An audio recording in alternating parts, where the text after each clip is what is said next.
Fort Belvoir. Welcome to the Facebook Live Community Town Hall. So it's been a couple of months since we've done one of these, but we've been doing our podcasts in between, so we'll get a little glimpse of those here towards the end. These town halls and our forums that we have through social media, they continue to allow us to provide open, honest, and transparent communication, so we encourage you to give us candid feedback.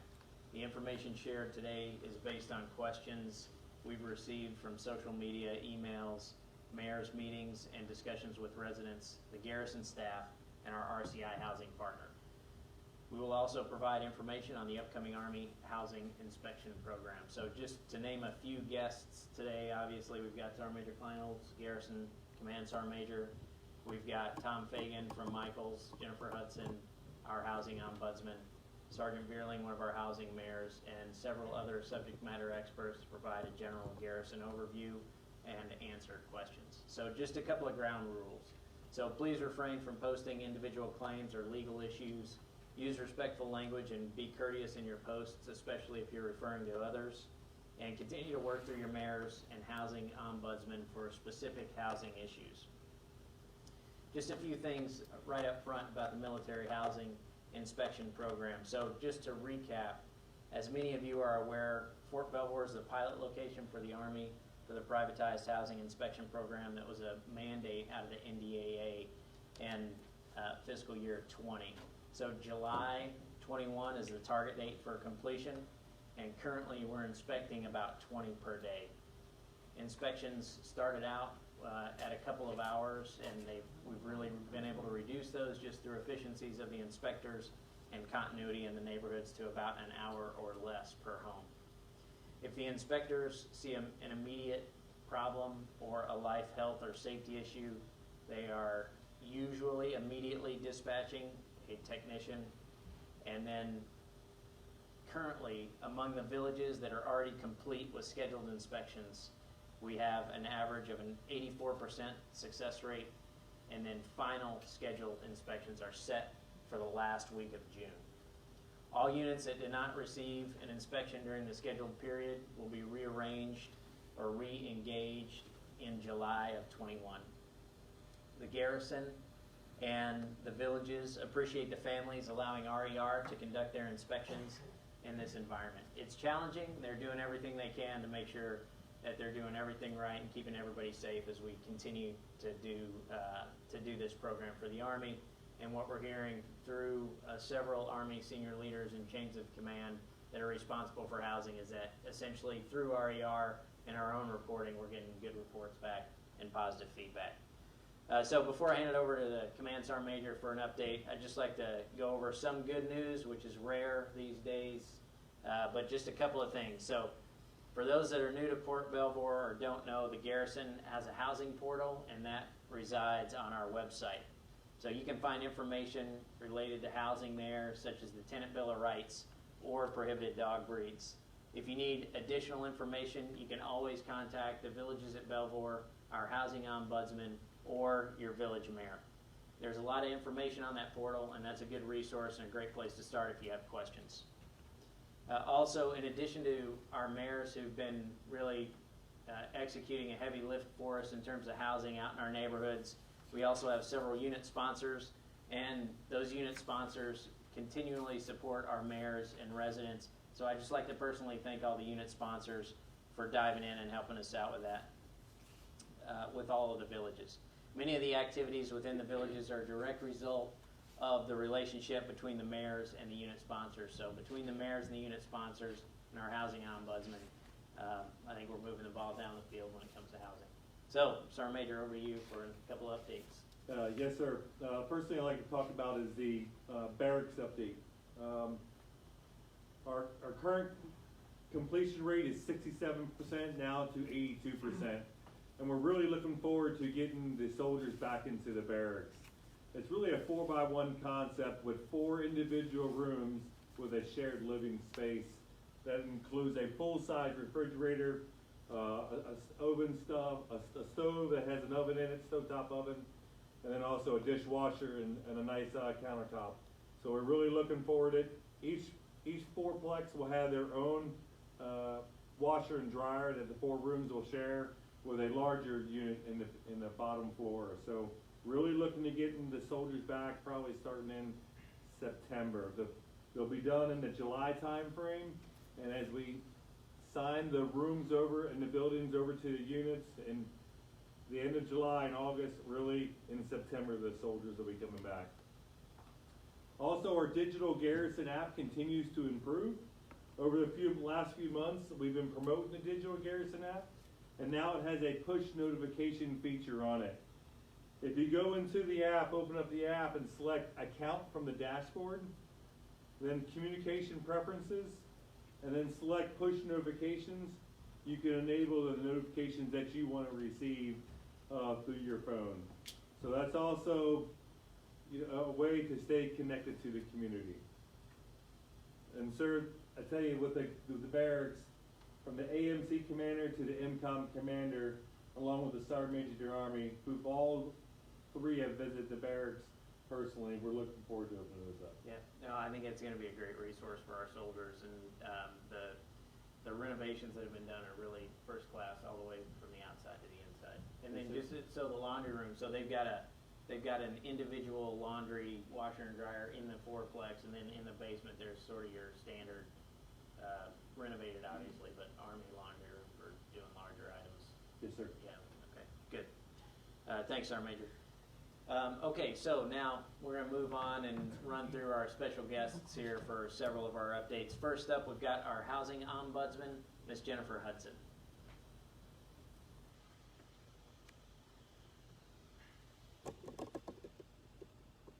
Hello, Fort Belvoir.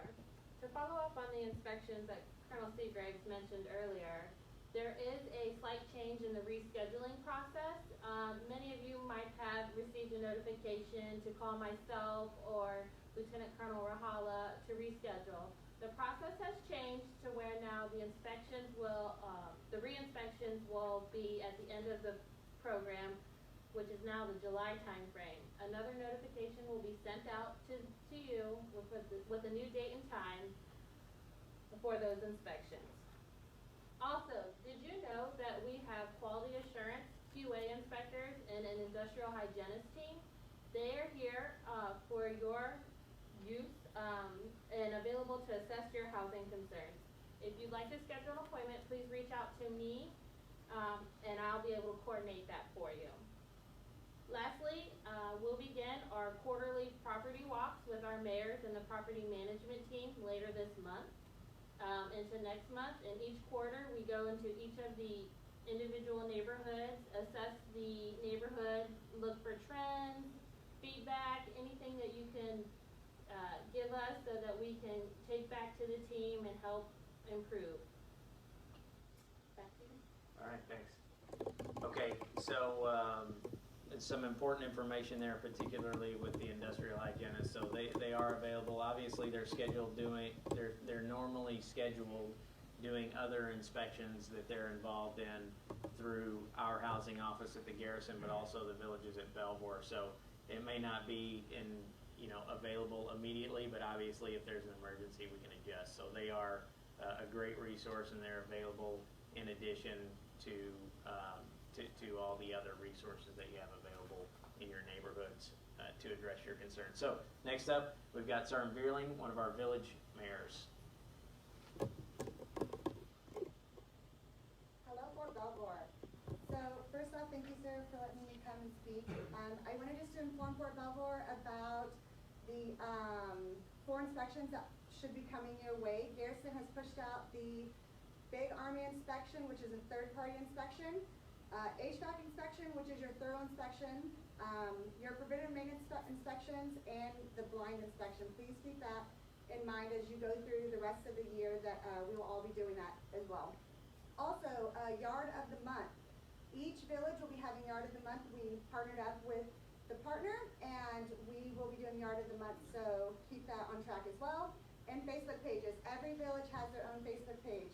Please go and ask to be part of that Facebook page as your village, and they will accept you. Back to you, sir. All right, thank you. Thanks, Sergeant Beerling. So, yeah, the methods of communication, just in addition to the one-call system that the villages have, as well as through the community managers and the housing ombudsman and the mayor. So social media, obviously, pretty key part of that. So if you're not part of your village Facebook page, please ask your mayor or your community manager or the housing ombudsman so that you can figure out how to become a part of that page, just so that you're getting the latest factual and current information. Next up, we got Tom Fagan from the Villages at Belvoir. Tom, over to you. Good evening, sir. Good evening, Fort Belvoir. So, wanted to provide an update on our playgrounds and the process we've made over the last couple months. We have 43 playgrounds throughout the 15 villages. Four of those will be replaced in the coming months. We expect that to be done by August, September timeframe.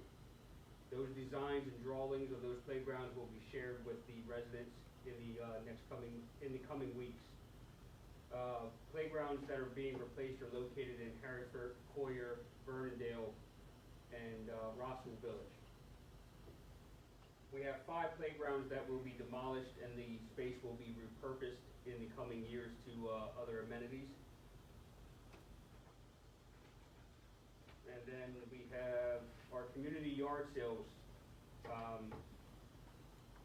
Community yard sales are going to open the weekend of the 15th and 16th. So this coming weekend we will have community yard sales out in the neighborhoods. Please remember, enjoy safely, practice social distance, wear a mask.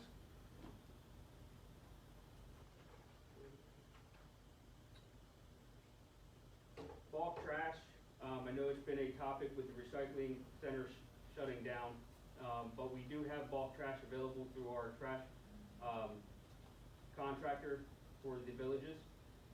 To schedule a bulk trash pickup, please contact your community center and arrange it through them. 3 items can be picked up at a time. Those items exclude any metal, washer, dryers, exercise equipment, but those can be picked up too. Just arrange that through your neighborhood center and we will have the grounds guys take care of that. There is a metal recycling dumpster at the maintenance facilities where you can bring those items from 8 to 5 Monday through Friday.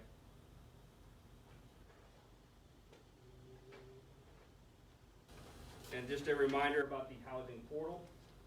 Please, if you're not already a member of the active building site, reach out to your community center and get the information on how to join through that. You can stay up to date on work orders, get involved with community events, and locate community documents as well. All right, thanks, Tom. Yeah, so on the bulk trash, that's been an issue. I know it's our major. We've addressed it a couple of times, but please don't just dump your bulk trash and it's been random items, right? Like Yes, sir. Furniture, mattresses, Yeah. Wood items, and the popular areas over there by the thrift shop. Yeah. Yeah. And this tends to be a popular area. Over by the golf course tends to be a popular area. And just ask that you go through the proper procedures Yep. to dispose of those large items. Yeah, that's a great point. So it's good that there's a system in place. You just got to follow the system and the process to make sure that that those get disposed of properly. And then finally, so on the topic of larger recycling and disposal, so DPW met, I don't think Micah has an update today, but DPW met with Fairfax County, working through one of our intergovernmental support agreements to explore the possibility of getting some additional Fairfax County resources on Fort Belvoir to actually be able to bring things like glass recycling or bulk recycling. So hopefully, in addition to the resources that we already have, that's a possibility for the future. And for the next update, a special guest, we've got our installation safety office who's going to provide a quick update.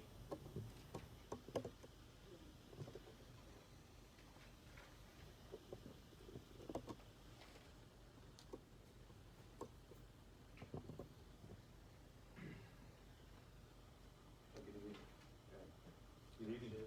Good evening, Fort Belvoir. My name is Melvin Bolden. I'm the industrial hygienist here for the Garrison. What I do is, somebody asked what is an industrial hygienist. I guess the most I want you to get from this is that I don't work for a dentist.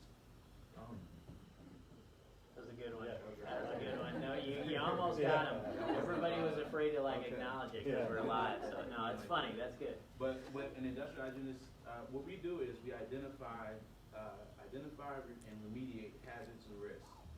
Often in an industrial setting, you might have, especially with arm, you have a myriad of risks from small arms to paint booths to dip tanks and so on and so forth. So my main mission is to identify risks, identify hazards, and to remediate the risk and present a control for that risk or hazard. Our primary mission at Fort Meade, at Fort Belvoir, is to assist in the housing inspections here. So our main focus is the soldier and the civilian and the soldier's family. We're the scientific advocate for you guys. The role that we play in the process of is that we clear the house, we make sure that the house is habitable, and then we also provide analysis if there's a suspected biological growth. How we plan on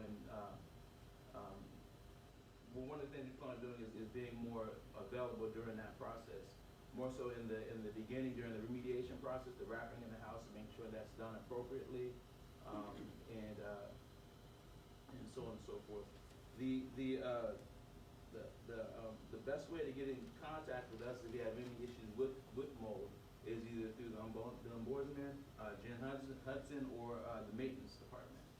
And once you initiate that domino, then a myriad of dominoes will come into effect.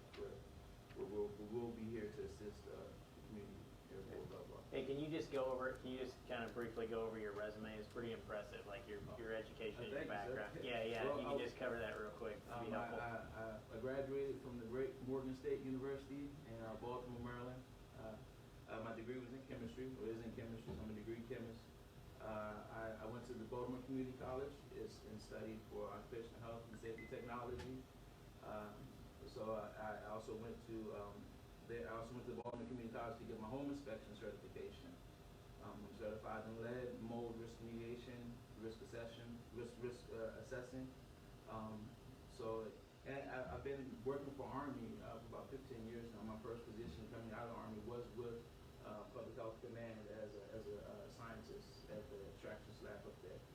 So I said, sir, I'm here to provide as much guidance as possible to you and to the garrison and make the best judgment as possible. Great. Thank you. Glad to have you on the team. Yeah, great advocate to have, sir, on the team to be Yeah. able to help advocate for the residents and in reference to our the conditions that we have. I Great think- swift.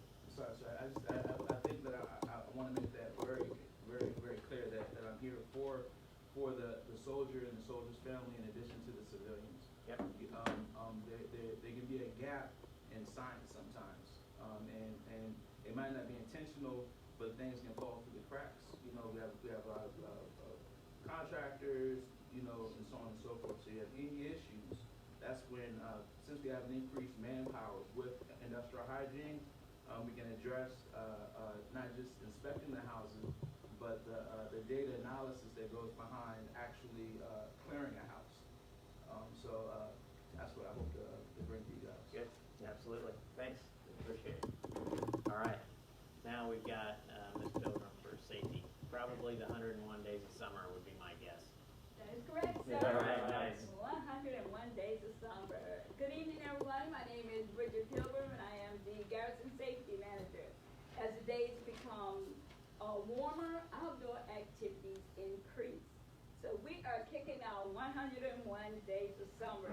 And we will begin that by posting summer safety tips in May and June. We will begin by posting summer safety tips for May and June. May because it is the beginning of the holidays, which is Memorial Day, and June because it is National Safety Month. We will begin by providing safety tips on social media, which would include your Facebook and your website. Also, we will begin the summer safety tips by hosting the Bike to Work Day, which is a very popular event, and we conduct that by partnering with Fairfax County. And that will occur on the 21st of May. We will also be presenting our Safety and Wellness Day podcast this year. Due to COVID, we want to make sure everyone is safe. So we'll be providing a lot of information to you through that podcast. Some of those events will include bike safety, motorcycle safety, fireworks safety, boating safety, sun safety, but onto the beach, water safety, mental health month as well, and physical fitness. So we will have your subject matter experts to come on this podcast and provide a wealth of information for you to use. It's so important as you plan your summer activities to include safety in that planning as well. And this is not just for the summer, it's the year-round, throughout. So I wish you a safe summer. All right, thank you, appreciate it. Yep, I mean, as it starts to warm up, although we're unseasonably cool, which is fine, really, quite frankly. As it starts to warm up, safety will be an issue for everybody, so make sure you plan for it and work it into your plan. All right, next we've got DPW, Micah Boersma. Good evening, sir. Everybody on the web. Just going to touch on something that's already been brought up, the illegal dumping, and I'll give you the DPW information on that. So it's becoming a big problem with our dumpsters, and we've already addressed the fact that we've had to reduce our and eliminate our recycling program. So with that, other options that our housing partner has already brought up, there's the Lorton landfill and the I-66 transfer station. Those are both two places that'll take your bulk goods that you're trying to dispose of. These addresses and information, phone numbers are on the slide that is available to you shortly.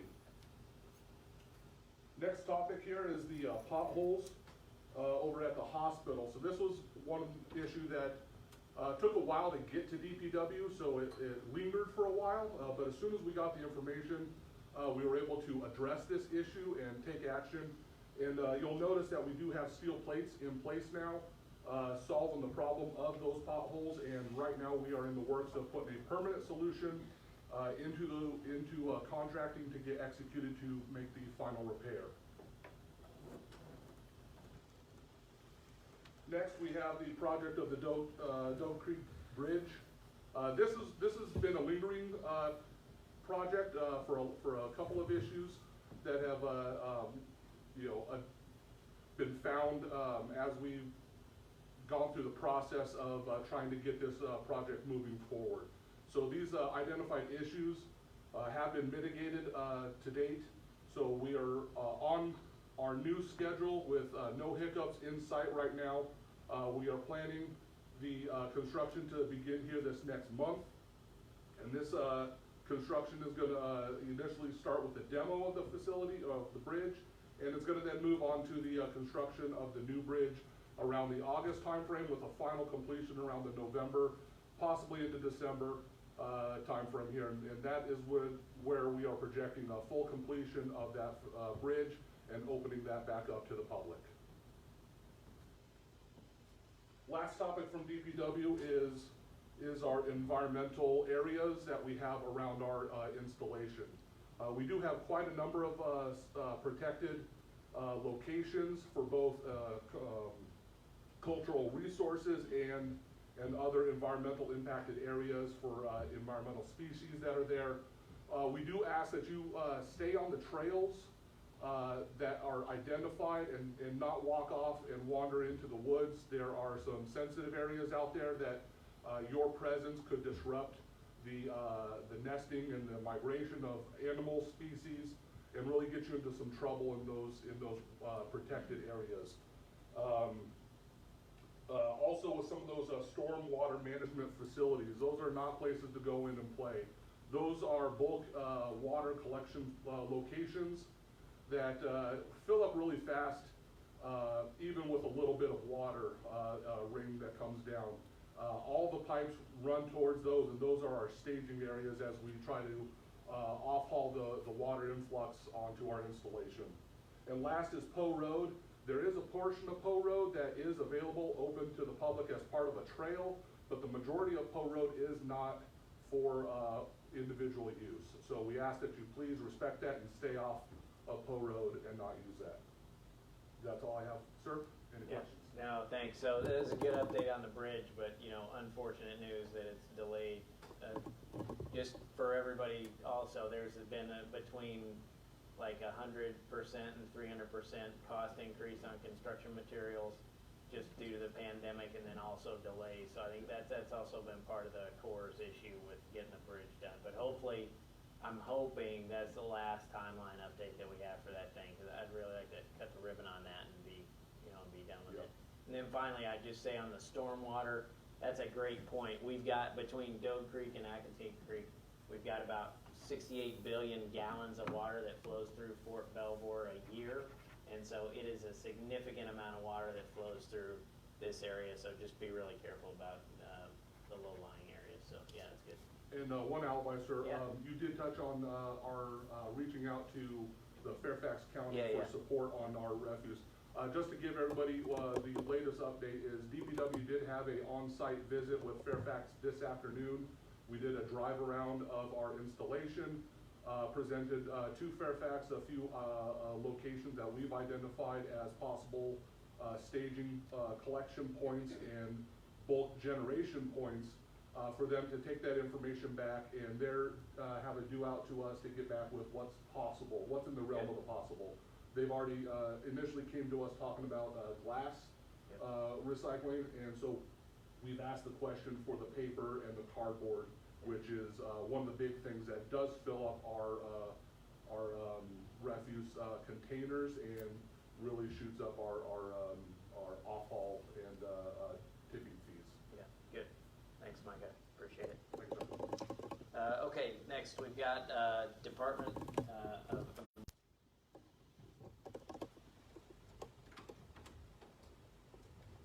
Good evening, Colonel. So I'm with Justin Weaver, Fort Belvoir Fire Department, Community Risk Reduction Branch. We're going to go over a couple quick topics for fire prevention education, like the installation safety officer mentioned earlier. With 101 days of summer, we got a couple things to discuss about that. First thing we have is fire alarm checks. As we all know, the time change, we want to check the batteries for smoke detectors, and we also want to test the smoke detectors. With that, that's something you can do at home.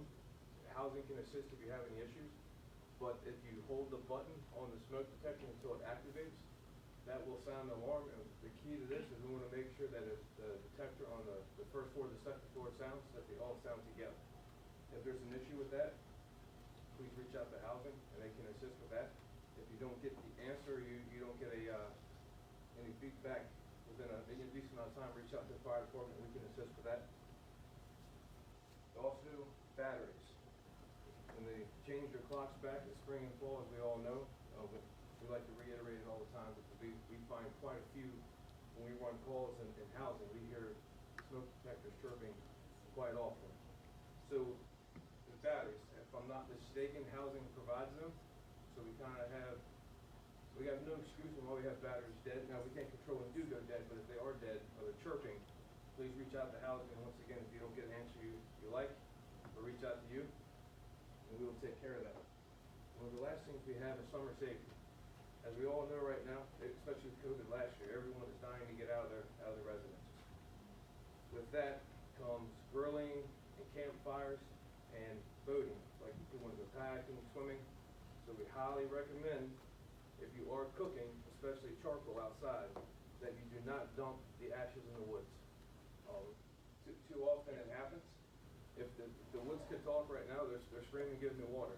So please take the ashes, and we recommend putting them in a metal container first and putting water on them to make sure they're out. And as we all know, if anyone had a wood stove growing up, just because there are no glowing embers does not mean that they are out. So please put them in a metal container and wash them down before you throw them in a trash can. And also with boater safety, with the PFDs, personal flotation devices, we highly recommend, even if you're an athletic swimmer like me, you need to make sure that you have PFDs when you go out and do boater safety. Too many calls we ran where even the most experienced boaters, if they don't have life jackets, I don't mean to talk like that, but it doesn't end well. Yep. So, any questions, sir? No, that's great. If Good update. anybody has any questions, they can reach out to our office, and the number is probably going to be on the slides. Yeah. And Wesley Mendoza is the one that's heading up our summer safety. And we have some literature in the office that any resident is willing to stop by and pick up, and just give us a call and we can assist out. Good. So I think the important thing is, if you have battery problems, please replace your batteries and just don't disconnect the fire alarm, right? Yes, sir. That's probably the most important thing, and some things we have seen in housing. Yep. And so just let everyone know, go ahead and spend the extra money and get all those personal flotation device for your boat, in case you have guests. I went out and did it here recently, cost a little money, but anyone who comes on a boat, they all have to Gotta have have it. it. It is a Yep. law, but more importantly, it's the safety for the people who have that boat. Yep. Gotta have it. And the last thing I mentioned, we used to do the door-to-door campaign with COVID that obviously delayed it last year. A lot of these deficiencies we found. Yeah. Another thing we also found was fire extinguishers. Most homes are required to have them. However, it was not uncommon to find them where they were discharged and placed back underneath the sink. I speak to the Army, if you happen to use it, I don't think we care, especially if it was for a fire. Yeah. Just please report it.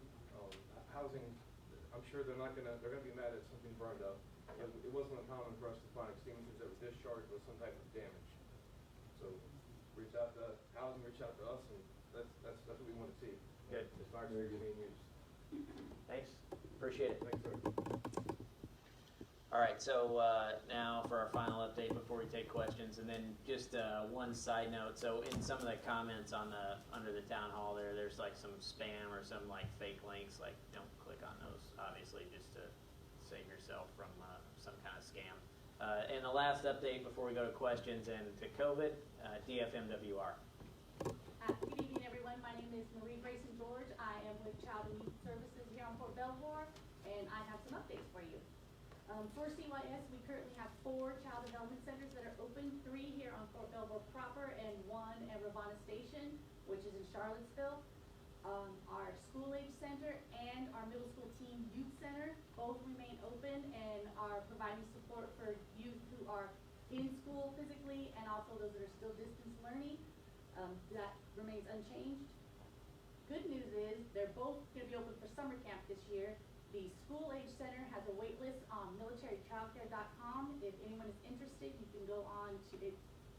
Just spell out just like that, militarychildcare.com, and register your child there for the wait list. The youth center does not have a wait list, so you can call the youth center directly at 703-805-4515 for information on that if you have anyone 6th grade and up. Now for DFMWR updates.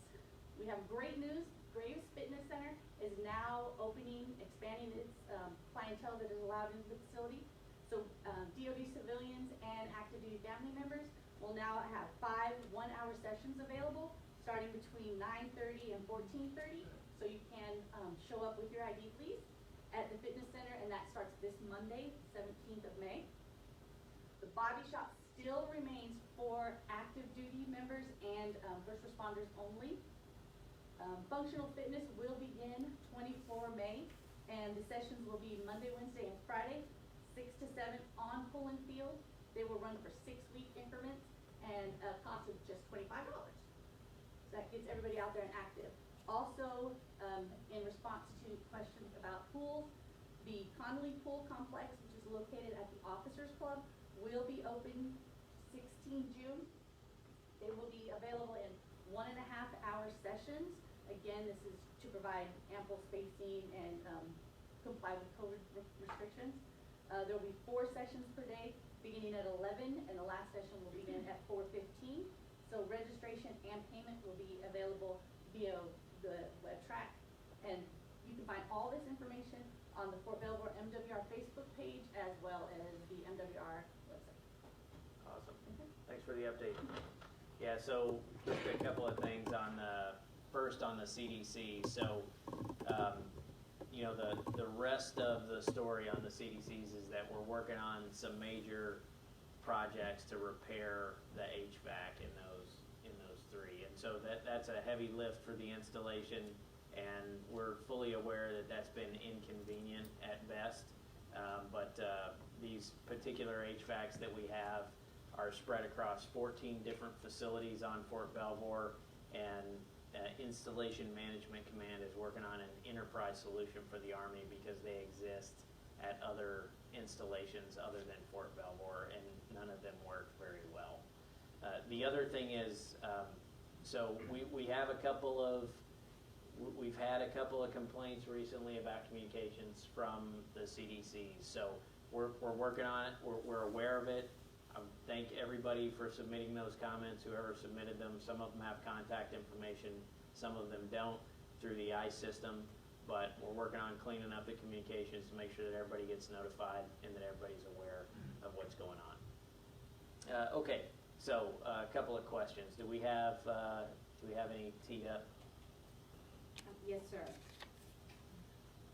So the first question is actually a CDC question, sir. Okay.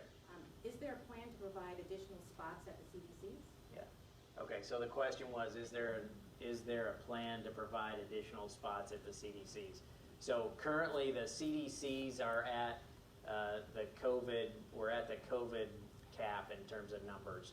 We've also implemented the Secretary of Defense's priority status, so we are in compliance with all of those things right now. I think that what you'll see is the Military District of Washington installations will continue to lag behind the local jurisdictions in terms of how we address COVID. That's okay. We have a unique mission set, so we have to protect ourselves, to protect the force, to protect the mission. However, as we start to reduce COVID cases, as we start to reduce the percentage of transmission rates, the hospitalization rates, and the death rates, I think that we will eventually see more spots open up, although probably not immediately. What we're going for is, by the time we start back to school in the fall, pending any major changes with COVID, that presumably that'll be in person, then we'll be able to open up more spots with the CDC. So we'll continue to watch that closely, and we will open those up as soon as they're available. Any others? Yes, sir. We have a housing question. Okay. Right. Are the tenant bill of rights now being implemented at Fort Belvoir? Yeah, okay, good. So the tenant bill of rights. So I think that everybody's aware, but maybe not by the sound of that question. So there are four points on the tenant bill of rights that are still being worked out across the Army at the Army level with certain partners. So once that gets finalized at the Army level, those will then be implemented, and that's sort of like about 3 levels up from us. We do expect them to be approved. I'm just not sure of the actual timeline. You haven't heard anything, Jim? Okay. So as soon as we get the timeline, we'll put that out. But they are available on our website, and they're a good guide to follow, both for information but also just to educate yourself. Sir, I'll say that, in reference to working with Jen Hudson, if we submit it through Jen, if there is some dispute resolutions, Jen and I normally work with the family, and we work with the partner to overcome those challenges that are out there. And if a family is looking for the history of the home, the current system allows us to go back about 4 years, and we can link up with Jen and myself, and we will get that as far back as we can go. We will get that information to the families, whoever requested. So those are the two of the four that I know the families are most concerned about, and we'll continue to work with the families as they request them until everything becomes official. Yeah, that's a good point. And then, of course, the other part of dispute resolution that's critical is chain of command got to be involved. The chain of command has to be involved in it, and I or Jen will definitely contact the chain of command to get them involved, just so we can come to a resolution. Yep. All right. Thanks, Sergeant Major. Any other questions? Yes, sir. We had a question concerning the gates and timeline, if any, for reopening. Yeah. Yeah, wow. Boy, you guys are hitting all the easy topics tonight. That's really good. So with our, I'm going to just start by talking about our budget just a little bit up front. So we've been just reduced overall in DOD with our budget, but particularly for us, we're looking for, areas to save money. And one of the areas that we can save money is through overtime, and specifically reduction in overtime. So if we run gates 24/7 because of our manning shortfall in our guard force, well, that causes overtime. And so that's kind of a longer way around of saying the gates that we have open now are probably all the gates that we're going to have for at least a short period of time. In fact, what you'll probably see, and some people have seen the announcement already, is that we've reduced manning at 2 of our gates, and then we're looking to close on 1 June Kingman Gate. Now, there are some other solutions that may shake out, but at least in the short term, I'm not sure that they're actually going to. So that's to be determined. So that will cause some traffic diversion and traffic backups, and we're aware of that. But I think that eventually it should work itself out through at least currently tolling and fence. And of course, we will randomly sort of change those gates as we go through, the summer, or any kind of random measures or random changes that we put into place. So currently, at least until the bridge gets repaired, right, we probably won't see any other gates open up. But eventually, I know that the Walker Gate will be a huge time saver for both our residents on that side of Post, but also for folks that commute from Fort Hunt and Highville Valley. So we'll eventually, but not now. It's the short answer. One more? Yes, sir. Just one more. The question is, when will the fitness centers be opened up, especially for retired active duty personnel and their family members? Yeah, good. That's a good one. That's another common question we get. So fitness center, when will the fitness center be opened up for retirees? So currently we're managing at COVID levels. What we've done is we decreased the sessions, increased the capacity that was assessed by public health, and set at a maximum level for those sessions and for the size of the facility. So we're studying those numbers every week. We've made the assessment recently that we can open those up to our Department of the Army civilians, and then also open up the outdoor fitness classes that were mentioned. So those are two bits of progress that we're working towards for the fitness centers. I think the next step is to start looking at the retiree population, just to see, where we can accept some additional population as we look at our numbers through our sessions throughout the day, both during the week and on the weekends. So I think that's another one that's coming eventually, but we don't have a solid timeline on where that one's set to open up. But that's a good one. That's a common question, so thank you for that, Nisha. Okay, so just I think we can start wrapping up a little bit. Just a few things on COVID. So the vaccination clinic, it's still open at the community center with more than 86,000 doses administered so far. Beneficiaries who still need the vaccine, you can schedule those appointments through the Fort Belvoir Community Hospital, and then beginning next week, we've got walk-ins between 12 and 1,500 Monday through Friday. There's been a recent emergency use authorization announcement, I think that everyone's heard. So vaccination for youth 12 and older will soon be available on Fort Belvoir. So we're making a plan for COVID-19, so it's 9, code 9 dash the word teen, vaccination event Saturday, 22 May. So you should look for more details through social media and our website. That'll be a good event. There's going to be some promotional things done through DFMWR to encourage our youth that are eligible to go out to the vaccination clinic and get vaccinated. You know, just with all things, as we talked a little bit about and focused on the fitness centers, so we're carefully assessing all of the time, safely expanding our installation services and gathering and assembly sizes. We follow MDW guidance, our senior commander, and we're obviously closely tied in with our public health folks out of the community hospital who double check all of the math, sharpen their pencils, and do all the hard work to make sure that we're doing everything right as we continue to progress. And the bottom line on that is you got to protect yourself, protect the forest, to protect the mission. So I just ask the community to help us maintain the mitigation measures that keep the community safe. I think that generally speaking, we've done a really good job on Fort Belvoir and will continue to do a good job on mitigating COVID. Our biggest risk is off-duty, so nights, weekends, and just social events.